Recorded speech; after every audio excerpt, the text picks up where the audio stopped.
हिंदुओं के लिए, अपने आप को हिंदू कहने वाले लोगों के लिए शर्म से डूब मरने की बात है। सामग्री बताई जा रही है, पैसे बताए जा रहे हैं, बहुत कम हैं। ये चोरी करोड़ों की नहीं, खरबों की चोरी है, अरबों खरबों की चोरी है।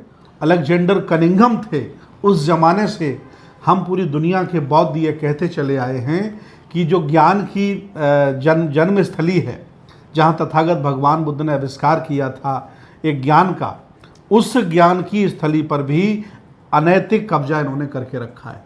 मेरी मांग है, जो अपने मंदिर नहीं छोड़ सकते हैं वो मेरा मठ भी नहीं छोड़ेंगे, लूटेंगे। इसलिए मैं पूरी दुनिया से अपील कर रहा हूँ कि हमारे साथ खड़े हों, ये ईमानदारी से बौद्ध मठ बौद्धों को सौंपा जाए, ये मेरी मांग है। वो तो अपने मंदिरों में बुद्धिस्टों को, ईसाइयों को, मुसलमानों को या सिखों को नहीं आने दे रहे हैं। देखिए, चातुर्य वर्ण व्यवस्था के अनुसार अन्य जो SC OBC की जातियाँ, ये लोग अछूत हैं, ये लोग शूद्र हैं, कैसे अपने ट्रस्ट में रख सकते हैं इन्हें? तो ये कहानी है जो सत्य है, जो मैं कह रहा हूँ।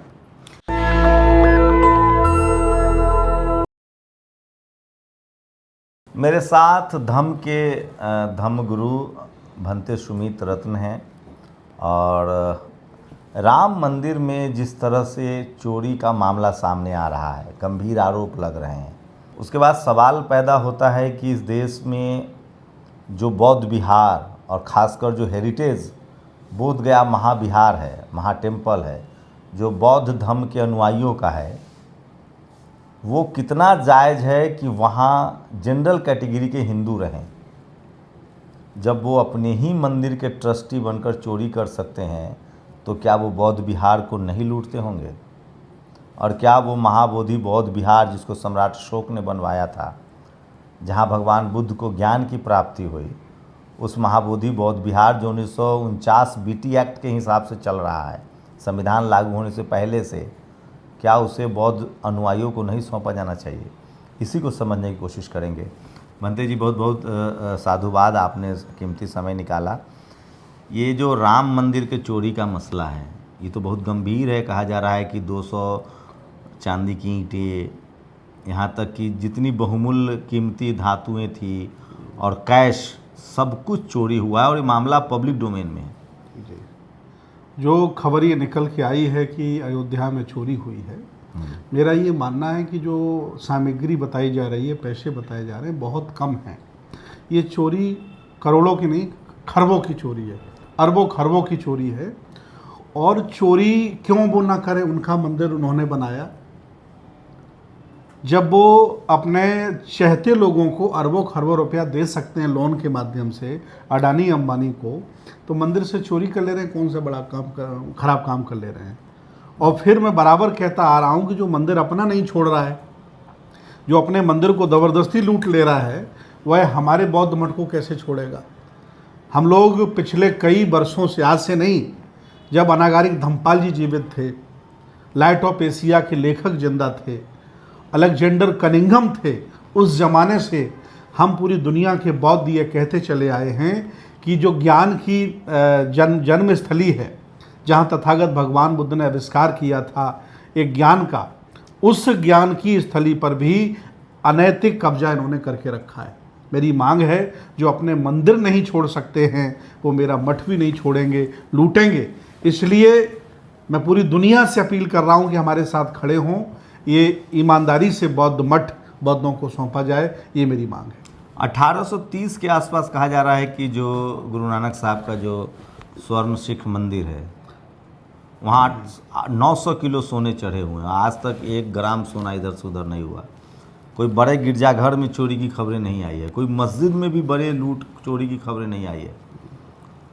तो इसे कैसे देखेगा आप हिंदू समाज? खासकर उसमें भी जो लोग चढ़ावा चढ़ाते, उनके तो भावनाएं को बहुत आहत करने वाली है। और तो अभी कभी मस्जिद, कभी गुरुद्वारा, कभी गिरजाघर में चोरी की इस तरह की बातें सामने नहीं है। तो देखिए, ये तो बड़े अपमानजनक की बात है भारत के लिए भी, ख़ास तौर से, और पूरे विश्व समुदाय के लिए, कि मस्जिदों में कहाँ चोरी होती है, गुरुद्वारों में कहाँ चोरी होती है, बौद्ध मठों में कहाँ चोरी होती है, मंदिर में चोरी हुई, और उस पर कोई FIR भी दर्ज नहीं की जा रही है। तो ये शर्म की बात है। और इससे एक्चुअली ये जो हो रहा है, मैं तो ये मानता हूँ कि उनका अधिकार भी है, क्योंकि मंदिर उन्होंने बनाया है। तो ये एक कह सकते हैं कि ख़ास तौर से हिंदुओं के लिए, अपने आप को हिंदू कहने वाले लोगों के लिए शर्म से डूब मरने की बात है। बस मैं चाहता हूं कि जो अपना मठ नहीं छोड़ रहे हैं वो मेरा मठ भी नहीं छोड़ेंगे, बचाया जाए। ये तो मेरी महाबोधि बौद्ध विहार में जो सवर्ण हिंदुओं का वर्चस्व है उसके लिए आंदोलन भी लगातार चल रहा है, अभी भी चल रहा था, आप लोग गए भी थे। क्या इसके लेकर कोई जागरूकता अभियान चलाया जाना चाहिए, क्योंकि सत्ता में वही हैं तो फिर तो उम्मीद नहीं है। देखिए, गलतफहमी फैलाई गई कि किसी वर्ग का, किसी जाति का कब्जा है बौद्ध मठ पर, महाबोधि महाविहार। मैंने अध्ययन किया है, वहाँ सरकार का कब्जा है। सरकार में डीएम वहाँ का सेक्रेटरी होता है, मुख्यमंत्री वहाँ की सचिव नियुक्त करता है, पूरी कमेटी बनाई जाती, 50-50 बौद्ध और हिंदू। सरकार का कब्जा है। मुख्यमंत्री चाहे तो कल हो जाए। लालू जी इतने दिन रहे, नीतीश जी इतने दिन रहे, अब सम्राट चौधरी आ गए। अगर भाजपा चाहती, लालू जी के समय में तो कुछ बुद्धिस्टों को एंट्री कराई गई उसमें कमेटी में, पहले तो थे ही नहीं। बिल्कुल बिल्कुल। नीतीश कुमार जी ने जो डीएम, पहले चूंकि हिंदू ही बनता था तो उन्होंने वो नियम बदल दिया है। और अब मैं उम्मीद करता हूं कि सरकार का कब्जा है। सरकार की चूंकि पुलिस वहाँ लगी है, हम लोग कुछ आंदोलन करना चाहे नहीं सुना जाता है।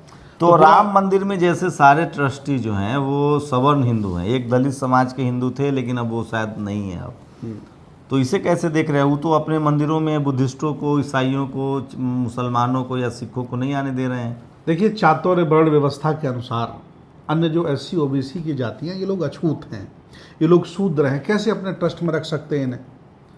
कल्याण सिंह ने पूरी ज़िंदगी अपनी लगा दी, नौकरी, अपना इस्तीफा दे दिया, उनका पूरा परिवार एक भी ट्रस्ट में नहीं है। उमा भारती ट्रस्ट में नहीं है, विनय कटियार ट्रस्ट में नहीं है। एक वो गुजरात वाले नेता, विश्व हिंदू परिषद के बड़े लंबे नेता होते थे, कहाँ हैं? प्रवीण तोगड़िया जैसे जाने कितने लोग हैं।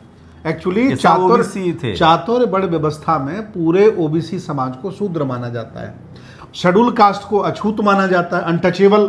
तो वो चूंकि अपने चातुर्य व्यवस्था के अनुसार चलने वाले लोग हैं, वो कभी आपको ना सम्मान दे सकते, ना हिस्सेदारी दे सकते। तो फिर ये बुद्धमय भारत का सपना बाबा साहब ने भी देखा है, सम्राट अशोक का धम्म, ये तो ये कहाँ कमी रह जा रही है? कहाँ, क्यों आप लोग प्रचार प्रसार में धम्म का विचार दूर, पूरे लाइट ऑफ एशिया कहे जाते हैं बुद्ध। आप वियतनाम, थाईलैंड, बर्मा सब जानते हैं, दुनिया भर के देश बुद्धिस्ट हैं। तो भारत में धम्म का प्रचार प्रसार को क्या लेकर आपकी राय है? क्या, कहाँ कमी रह जा रही है? देखिए, जो लोग, जिनको अवसर मिलता है राजनीति के तौर से और जिनको और भी अवसर मिला है, वो लोग ऊपर से तो बुद्ध की बात करते हैं। जैसे मोदी जी विदेश में जाते हैं तो वो गर्व से कहते हैं कि मैं बुद्ध के देश से आया हूँ। कोई भी विदेशी मेहमान आता है, उन्हें गिफ्ट में भगवान बुद्ध दिए जाते हैं, लेकिन उनका दोहरा चरित्र है। ये ऊपर बुद्ध की बात करते हैं, फोटो लगाते हैं। आप चाहे जिस भाजपा नेता के यहाँ चले जाइए, सबके घर में बुद्ध की प्रतिमा लगी होगी, लेकिन बुद्ध के विचार और सिद्धांत से इनका कोई दूर दूर तक लेना देना नहीं है। ये दोहरे चरित्र के लोग हैं। चूँकि अब बुद्धिज्म अगर बढ़ेगा तो यहाँ का जो वंचित समाज है, जिसे हक वंचित, असहाय, कमज़ोर हम समाज कहते हैं, जिन्हें बुद्ध के वचन अच्छे लगते हैं और उनके लिए उपयोगी भी हैं, ये लोग जब तक नहीं जुड़ेंगे। कि आप किसान जाति कहते हैं, कितनी भरी पड़ी किसान जाति। पहले 2 ही जातियाँ थीं, एक जानवर पालने वाली, एक खेती करने वाली। तो ये जितने भी SC OBC की जातियां हैं, ये सब पुराने शासक हैं, सबका मेरे पास इतिहास है। जब ये जागरूक हो जाएंगे, समझ जाएंगे, तो हम 90% शिक्षा कहीं ना कहीं वजह है। जो शिक्षित हो रहे हैं वो धम्म की तरफ बढ़ रहे। कहा जा रहा है कि भारत में सबसे ज़्यादा जो PhD हैं वो बुद्धिस्ट हैं। नहीं, सही बात है। भगवान बुद्ध के अनुयायी जितने भी हैं, पढ़े लिखे हैं, शिक्षित हैं, नियम कानून को मानने वाले हैं। यहाँ कोई तो जितना शिक्षा का प्रचार प्रसार होगा, आधुनिक शिक्षा का, उतना धम्म बढ़ेगा। बिल्कुल बढ़ेगा। शिक्षा का होना चाहिए। और जो सामंती लोग हैं, जो जिनका कब्जा है देश पर, जो अपने आप को ऊंचा मानते हैं, वो शिक्षा के विरोधी भी। लेकिन कई राजनेताओं को मैं जानता हूँ, सोनेलाल पटेल ने धम्म अपनाया, दीक्षा ली। उसके बाद बाबा साहब अम्बेडकर ने धम्म की दीक्षा ली। BP मंडल साहब मुख्यमंत्री बनने के बाद बौद्ध विहार गए थे। तो एक बड़ा ये है कि सब लोगों ने धम्म की दीक्षा ली बकायदा। सोनेलाल पटेल ने धम्म की दीक्षा ली। हम तो बड़े बड़े नेताओं, बाबू जगदेव प्रसाद धम्म के अनुयायी थे। जी, हम तो जितने बड़े बड़े नेताओं से मिलने जाते हैं, जो अपने आप को SC OBC माइनॉरिटी मानते हैं, उनसे मैं कहता हूँ कि आइए, यही मार्ग है और इसी मार्ग में आपको आना चाहिए, क्योंकि इसी मार्ग में पहले आप थे। मैं जीतनराम मांझी से मिलने गया, उनसे भी मैंने कहा कि आप बूढ़े हो गए हैं, आइए धम्म की दीक्षा ले लीजिए। क्या बोले? कहा कि ये विचार करेंगे, हम अभी राजनीति में हैं, भाजपा में हैं, तो थोड़ा दिक्कत होगा, बाकी विचार करेंगे, ये हमें उन्होंने बताया। तो मैं तो जितने नेताओं के यहाँ जाता हूँ, अखिलेश यादव से मिलता हूँ, कहता हूँ कि भगवान बुद्ध के मार्ग पर चलिए, अंधविश्वास पाखंड को छोड़िए। और सबको जोड़िए। तो सबसे कहता हूँ, खुद मैं तो बहन जी से देश- निवेदन करूंगा कि बहन जी इतनी पावरफुल नेता हैं कि वो आह्वान कर दें पूरे भारत से, तो आज भी 5 लाख लोग से ज़्यादा मान्यवर तथा कह सकते हैं बाबा साहब डॉक्टर अंबेडकर से ज़्यादा वो भीड़ इकट्ठा करके दीक्षा ले सकती हैं और पूरी दुनिया में उनका नाम हो सकता है। कदम उठाएं। क्या कह मीडिया और न होना भी एक बड़ी कमी है, क्योंकि खुद इस देश की नीता अंबानी जब विदेश जाती हैं तो कहते हैं कि मैं बुद्ध की धरती से आया हूँ। जी भारत मतलब बुद्ध में भारत। तो देखिए, विदेशों में बुद्ध ही सहारा है, जी। भारत में आकर मामला पलट जाता है। जी ये सामंती लोग हैं, ये बुद्ध को अवतार मानते हैं, बुद्ध को समृद्धि का घोतक मानते हैं, बुद्ध को एक डेकोरेशन मानते हैं, अपने अपने घरों में रखते हैं, लेकिन उनके सिद्धांत विचारों से कोई इनका लेना देना नहीं, चाहे नीता अंबानी ही क्यों ना हो। और मीडिया की जो बात की जाए तो उसके लिए सबसे बड़े दुश्मन हमारे SC OBC के बड़े बड़े नेता हैं। पूरा लालू परिवार, पूरा नीतीश जी का परिवार, रामविलास का परिवार, मायावती जी का पूरा खानदान, पूरा और बड़े बड़े नेता जिनको आप जानते हैं जो SC OBC हैं, ये चाहते तो बड़े बड़े मीडिया हाउस बना सकते थे, ये चाहते तो अखबार खड़े कर सकते थे, लेकिन इन्होंने इस दिशा में कोई काम नहीं किया। फिर चिल्लाते हैं कि मीडिया बिक गई। अरे जब मीडिया तुमने बनाया ही नहीं तो क्यों नहीं बिकेगी? जिन्होंने बनाई उनके लिए काम कर रही है।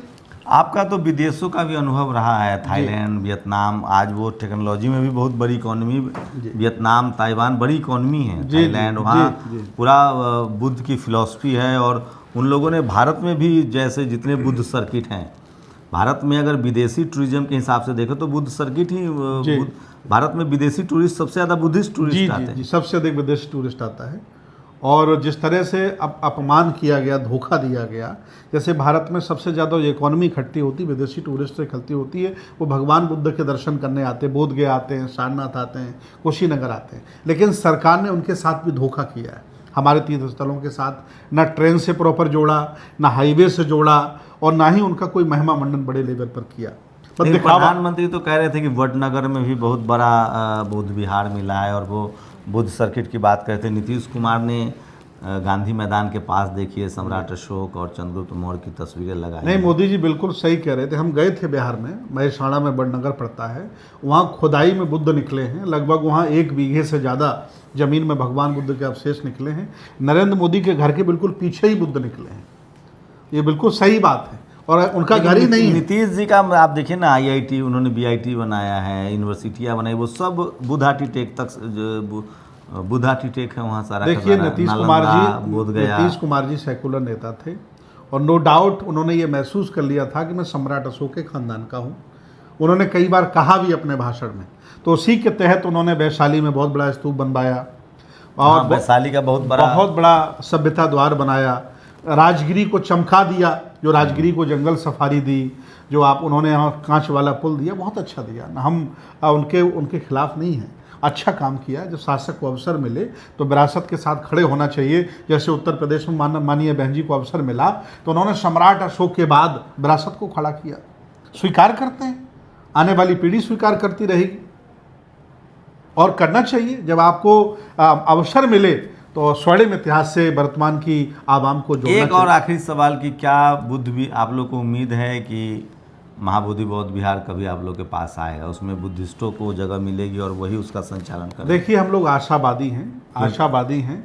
जब ये इतनी बड़ी लड़ाई हो गई पिछले 200 साल से, क्योंकि सारे बुद्ध विहारों में सबसे ज़्यादा चढ़ावा वहीं आता है, और वहाँ से बुद्धिज्म का बहुत विकास हो सकता है। जी, सही बात है कि पूरी दुनिया से पैसा आता है, डॉलर आता है, थाई मुद्रा आती है, अमेरिका के बहुत सारे लोग देखने आते हैं। लेकिन आज नहीं कल ऐसा माहौल बनेगा कि वो बौद्धों के हाथ में आएगा, और ये अधिकार है हमारा, ये कोई हम छीन नहीं रहे, ये अधिकार है। एक आखिरी सवाल, आप तो देश भर में भ्रमण करते हैं, जम्मू कश्मीर से लेकर कन्याकुमारी तक आप जाते हैं, कितना धम्म का प्रचार प्रसार हो रहा है? क्योंकि कल्चरल हेजमनी एक बड़ी संपत्ति होती है, सोशल संपत्ति, कल्चरल हेजमनी। तो कितना लोग जुड़ रहे हैं? यूपी से लगातार खबरें आ रही हैं, चाहे ओबीसी समुदाय के लोग, खासकर कुर्मी, यादव, कुशवाहा, ये सब लोग धम्म की तरफ बढ़ रहे हैं। देखिए, जम्मू कश्मीर से लेकर के कन्याकुमारी तक पूरा भारत का हमने भ्रमण किया है। इधर चले जाइए, पूरा मुंबई से लेकर के अगरतला तक, त्रिपुरा तक, हम लगातार पूरा भारत घूमे हैं। और मैं गर्व से कह रहा हूँ शंभू जी कि हमारी विचारधारा बढ़ रही है, हमारे विचारधारा के जानने मानने वाले बढ़ रहे हैं। अगर ये नेता विचारधारा से जुड़े होते, अगर ये बुद्ध, अशोक, फुले, साहू अम्बेडकर की आइडियोलॉजी से जुड़े होते, ईमानदारी से काम कर रहे होते, तो आज देश में कोई नरेंद्र मोदी प्रधानमंत्री नहीं होता, बल्कि इस आइडियोलॉजी का व्यक्ति प्रधानमंत्री होता। लेकिन इस व्यवस्था को, इस आइडियोलॉजी को धोखा देने वाले बहुजन नेता हैं। ये लोग अपने मार्ग से भटक गए, अपने परिवारवाद, वंशवाद और उसमें उलझ गए, अभिमान घमंड में उलझ गए, दूसरे लोगों को अवसर मिल गया, देश पर कब्जा कर लिया। तो ये कहानी है जो सत्य है, जो मैं कह रहा हूँ। लेकिन आप लोगों पर भी तो आरोप लगता है कि जो बौद्ध बनते हैं वो भ्रमण नहीं करते हैं, गांव-गांव में जाते नहीं हैं। देखिए, जिस तरह से बीजेपी हिंदू सन्यासियों के कार्यक्रम कराती है, जिस तरह से बीजेपी और अन्य सारी पार्टियां उनके कथावाचकों के कार्यक्रम कराती है, किसने मना किया समाजवादी पार्टी के लोगों को, किसने मना किया अन्य पार्टियों को कि बौद्ध भिक्षुओं के कार्यक्रम न कराएं? लेकिन उनका कोई लेना देना नहीं है। इन्होंने अंग ही नहीं माना अपनी आइडियोलॉजी का। ये लोग इतने स्वयंभू अभिमानी हैं कि अकेले अकेले चलना चाहते हैं, और अकेले अकेले चलेंगे तो मारे जाएंगे। जब तक बहुजन समाज के नेताओं का, खास तौर से अगुआ लोगों का लोकतांत्रिक जीवन नहीं होगा, कुछ होने वाला नहीं है। इन्हें खुद राष्ट्रीय अध्यक्ष भी बनना है, खुद ही मुख्यमंत्री बनना है, और जब नहीं रहेंगे तो इनका बेटा मुख्यमंत्री बनेगा, फिर वो राष्ट्रीय अध्यक्ष बनेगा। ये परिवारवाद, वंशवाद से बहुजन समाज की ज़्यादातर कौमें, समाज उब चुका है। जबकि सम्राट अशोक ने अपने बेटा और बेटी को भिक्षु बनाया जी, उत्तराधिकारी नहीं, जो चाहे वो महेंद्र हो या जी। नेताओं को चाहिए कि अपना एक बेटा राजनीति में रखें, एक बेटा बौद्ध भिक्षु बनाए, लेकिन कोई ऐसा काम नहीं कर रहा है। सबको MP MLAs बनना है, पैसा कमाना बौद्ध है। भिक्षु अगर ये बुद्धमय भारत होता है तो इससे समाज को कितना फायदा है? बौद्धमय भारत से धर्म बढ़ेगा इससे। जैसे भगवान बुद्ध ने कहा कि हिंसा के हम विरोधी हैं, भगवान बुद्ध हथियारों के विरोधी थे। अगर भगवान बुद्ध की बात मान ली जाती पूरी दुनिया में, तो जो डिफेंस पर पूरी दुनिया, अलग अलग देश खर्च कर रहे हैं, अगर इस पैसे को खुशहाली में लगा दिया जाता तो बताइए कहाँ शिक्षा की कमी थी, कहाँ खाने को कमी थी, कहाँ पढ़ाई की कमी थी, कहाँ संसाधनों की कमी थी। हर देश एक दूसरे देश से डर रहा है और अपनी डिफेंस लेकिन में सारे पैसा देश खर्च के नेता, ग्लोबल लीडर कहते हैं कि हमें बुद्ध के रास्ते पर चलना है, सब फर्जी युद्ध है, नहीं झूठ बुद्ध है। चाहिए। सब फर्जी है, झूठ है। प्रधानमंत्री ग्लोबल प्लेटफॉर्म पे कहते हैं कि बुद्ध नहीं, युद्ध नहीं, बुद्ध का रास्ता सही ये है। दोहरे चरित्र के लोग हैं। इन लोगों ने बुद्ध का नाम फर्जी ले रखा है। इन्होंने इतने ज़्यादा परमाणु बम बना के रख लिए हैं कि जिस दिन परमाणु बार हो गया, इस पृथ्वी पर इंसान नहीं बचेगा, ना एक जानवर बचेगा। ये लोग अपने को ही ख़त्म करने का मार्ग बनाए हैं परमाणु। बुद्ध इसके खिलाफ थे। बुद्ध तो अमन, चैन, शांति चाहते थे, जीवन को बेहतर जीना सिखाना चाहते थे, सोतपन्ना, सरगदागामी, अनागामी, अरहत बनाना चाहते थे। बुद्ध उस अंतिम लक्ष्य तक ले जाना चाहते थे जो जीवन का उद्देश्य होता है। लेकिन लोग तो यहाँ उलझ गए।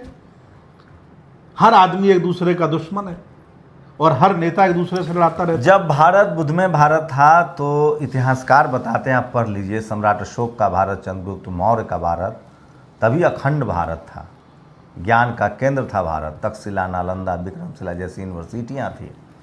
तब पूरी दुनिया के छात्र भारत में पढ़ने आते थे। घरों में ताले नहीं लगते थे, भारत सोने की चिड़िया कहलाती थी। जब बुद्धमय भारत था तब ज्ञान विज्ञान का केंद्र था, जातिवाद नहीं था, भेदभाव नहीं था, कर्मकांड नहीं था, क्योंकि दुनिया के सबसे पहले समाज वैज्ञानिक तथागत बुद्ध को दुनिया ने माना है। उसी भारत में, उसी बुद्धमय भारत में आज चारों तरफ हिंसा है, अहंकार है, मंदिरों में चोरी हो रहे हैं। कहीं ना कहीं कुछ कमी तो है, विचारों की कमी। सोचिएगा जरूर। शुक्रिया, हमारे बहुत बहुत धन्यवाद, बहुत बहुत साधुवाद। आप लोग अपनी राय भी जरूर दीजिए कि आखिर भारत के तमाम लोग जब दुनिया के प्लेटफॉर्म पे जाते हैं तो क्यों कहने के लिए बाध्य हैं कि हम बुद्ध की धरती भारत से आए हैं। कुछ तो बात होगी। शंभू कुमार सिंह, नेशनल दस्तक, दिल्ली।